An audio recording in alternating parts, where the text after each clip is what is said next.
وأضاء للدنيا طريقا مشرقا وهدى من الرحمن يهدينا به للصالحات وللمكارم والتقى. السلام علیکم ورحمۃ اللہ وبرکاتہ. بسم اللہ الرحمن الرحیم.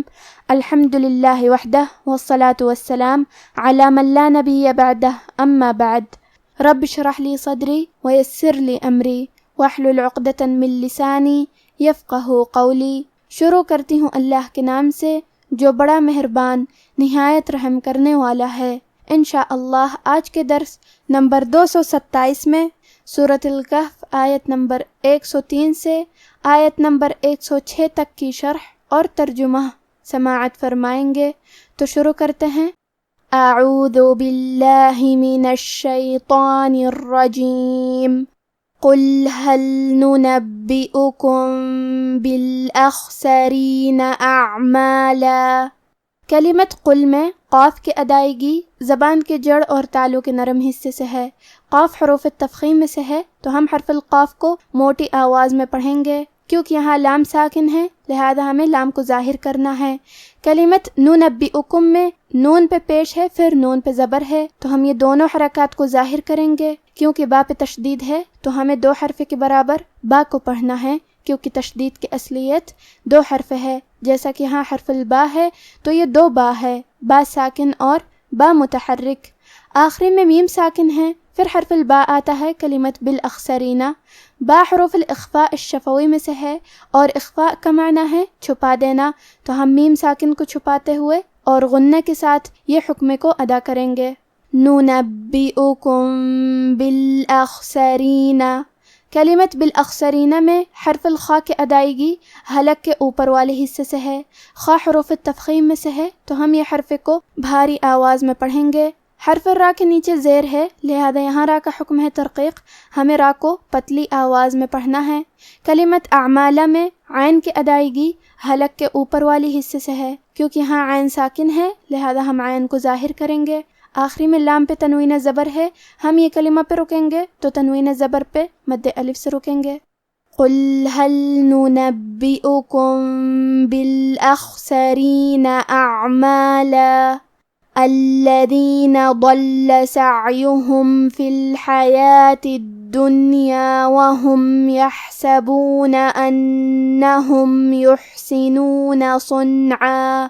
کلمت الذین میں حرف اللام کی تشدید کو ظاہر کریں گے. دال کی ادائیگی زبان کے سر اور اوپر والے دانتوں کے اندرونی کناروں سے ہے. کلمت ضل میں حرف الضاد کو ہم زبان کے کروٹ اور اوپر کے داڑھوں کی جڑ سے پڑھیں گے. کیونکہ ضاد حروف تفخیم میں سے ہے تو ہم یہ حرف کو بھاری آواز میں اور منہ پھلا کے پڑھیں گے. حرف اللام پہ تشدید ہے تو ہمیں دو حرف کے برابر لام کو پڑھنا ہے. کلمت سعیہم میں یا پہ اور ہا پہ پیش ہے تو ہم یہ دونوں پیش کو ظاہر کریں گے. کلمت الحیات میں ہا کی ادائیگی حلق کے درمیان والے حصے سے ہے. یا پہ کھڑا زبر ہے تو یہ مد الف ہے، ہم مد الف کو ظاہر کریں گے. کلمت الدنیا میں دال کو دو حرف کے برابر پڑھنا ہے کیونکہ اس پہ تشدید ہے. کلمت یحسبون میں ہا ساکن ہے تو ہمیں ہا کو ظاہر کرنا ہے. کلمت صنعا میں صاد حروف تفخیم میں سے ہے تو ہم صاد کو بھاری آواز میں پڑھیں گے. نون ساکن کو ظاہر کریں گے. آخری میں عین پہ تنوین زبر ہے تو ہم یہ کلمہ پہ رکیں گے تو تنوین زبر پہ مد الف سے رکیں گے. الذین ضل سعیہم فی الحیاة الدنیا وهم یحسبون انہم یحسنون صنعا اولئک الذین کفروا بآیات ربهم ولقائہ فحبطت اعمالهم فلا نقیم لهم یوم القیامة وزنا. کلمت اولئک میں لام کے بعد کھڑا زبر ہے اور اس پہ مد کا علامہ ہے. یہ مد واجب متصل ہے اور مد واجب متصل کا معنی ہے کہ حرف المد اور اس کی وجہ جو کہ حمزہ ہے دونوں ایک ہی کلمہ میں ہوں. اس مد میں ہم اپنی آواز 4 مد کے برابر لمبی کریں گے. کلمت کفروں میں کیونکہ را پہ پیش ہے تو یہاں حرف را کا حکم ہے تفخیم، ہمیں را کو موٹی آواز میں پڑھنا ہے۔ کلمت بی آیات میں الف پہ کھڑا زبر ہے اور یا پہ بھی کھڑا زبر ہے، تو یہ دونوں مد الف ہے، ہم یہ دونوں مد کو برابر سے ادا کریں گے۔ بی آیاتی، کلمت ربہم میں را کو تفخیم سے پڑھیں گے اور با کی تشدید کو ظاہر کریں گے۔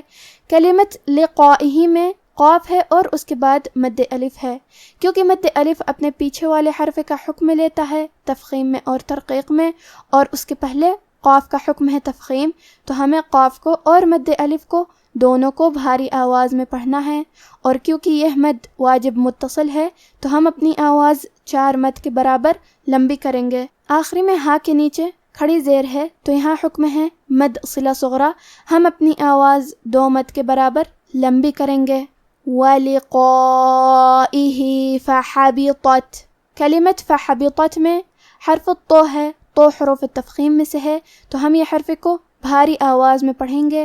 آخری میں تا ساکن ہے، لہذا ہمیں تا کو ہمزے سے پڑھنا ہے، اور ہمزے کا معنی ہے کہ حرف کی آواز ایسے کمزور ہو کہ اس میں پستی پائی جائے، تو ہم یہ کلمہ کو ایسے پڑھیں گے فَحَبِطَتْ۔ کلمت اعمالہم میں لام اور ہا پہ پیش ہے تو ہم یہ دونوں پیش کو برابر سے ادا کریں گے۔ کلمت نقیموں میں حرف القاف کو تفخیم سے مطلب موٹی آواز میں پڑھنا ہے۔ کلمت وزنہ میں یہاں زے پہ جزم ہے تو ہمیں زے کو ظاہر کرنا ہے۔ اولئک الذین کفروا بآیات ربهم ولقائه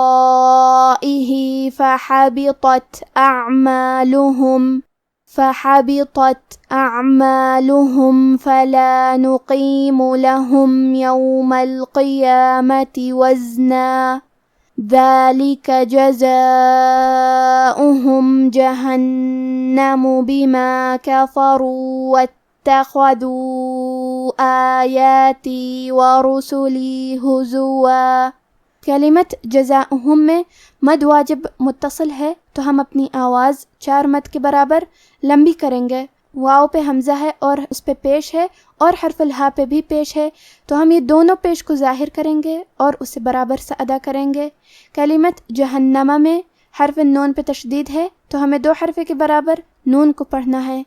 کلمت واتخذوا میں الف ہے لیکن یہ حمزہ وصل ہے تو ہم حمزہ کو ظاہر نہیں کریں گے، واو کے بعد حرف تا کو پڑھیں گے، کیونکہ تا پہ تشدید ہے تو ہمیں 2 حرف کے برابر تا کو پڑھنا ہے۔ حرف الخا کو تفخیم سے مطلب بھاری آواز میں پڑھیں گے۔ آخری میں واو پہ مد کا علامہ ہے، یہ مد جائز منفصل ہے، اور مد جائز منفصل کا معنی ہے کہ حرف المد پہلے کلمہ کے آخری میں ہو اور اس کی وجہ جو کہ حمزہ ہے وہ دوسرے کلمہ کے شروعات میں آئے۔ اس مد میں ہم اپنی آواز 2 سے 4 مد کے برابر لمبی کریں گے۔ کلمت آیاتی میں الف پہ کھڑا زبر ہے اور یا پہ بھی کھڑا زبر ہے تو ہمیں یہ دونوں مد کو برابر سے ادا کرنا ہے۔ کلمت رسولی میں کیونکہ را پہ پیش ہے تو ہم حرف را کو موٹی آواز میں پڑھیں گے۔ کلمت حضوہ میں ہا پہ اور زے پہ پیش ہے تو ہمیں یہ دونوں پیش کو برابر سے ادا کرنا ہے۔ آخری میں واو پہ تنوین زبر ہے، ہم یہ کلمہ پہ رکیں گے تو تنوین زبر پہ مد الف سے رکیں گے۔ ذَلِكَ جَزَاؤُهُمْ جَهَنَّمُ بِمَا كَفَرُوا وَاتَّخَذُوا آيَاتِي وَرُسُلِي هُزُوًا۔ اب آپ ان آیتوں کی تلاوت تجوید کے ساتھ سماعت فرمائیں۔ اعوذ باللہ من الشیطان الرجیم۔ قل هل ننبئكم بالأخسرين أعمالا الذين ضل سعيهم في الحياة الدنيا وهم يحسبون أنهم يحسنون صنعا أولئك الذين كفروا بآيات ربهم ولقائه فحبطت أعمالهم فلا نقيم لهم يوم القيامة وزنا ذلك جزاؤهم جهنم بما كفروا واتخذوا آياتي ورسلي هزوا۔ کہہ دو کہ ہم تمہیں ایسے لوگ بتائیں جو اعمال کے لحاظ سے بڑے نقصان میں ہیں، یہ وہ لوگ ہیں جن کی دوڑ دھوپ دنیا کی زندگی میں برباد ہو گئی اور وہ یہ سمجھے ہوئے ہیں کہ وہ اچھے کام کر رہے ہیں۔ یہ وہ لوگ ہیں جنہوں نے اپنے پروردگار کی آیتوں کو نہ مانا اور اس کے سامنے جانے سے انکار کیا، تو ان کے اعمال ضائع ہو گئے، سو ہم قیامت کے دن ان کے لیے کچھ بھی وزن قائم نہیں کریں گے۔ یہ ان کی سزا ہے، یعنی جہنم، اس لیے کہ انہوں نے کفر کیا اور ہماری آیتوں اور ہمارے پیغمبروں کی ہنسی اڑائی۔ آج کا ہمارا درس یہیں ختم ہوتا ہے۔ وفقنا اللہ و ایاکم لما یحبہ و یرضاہ، والسلام علیکم ورحمۃ اللہ۔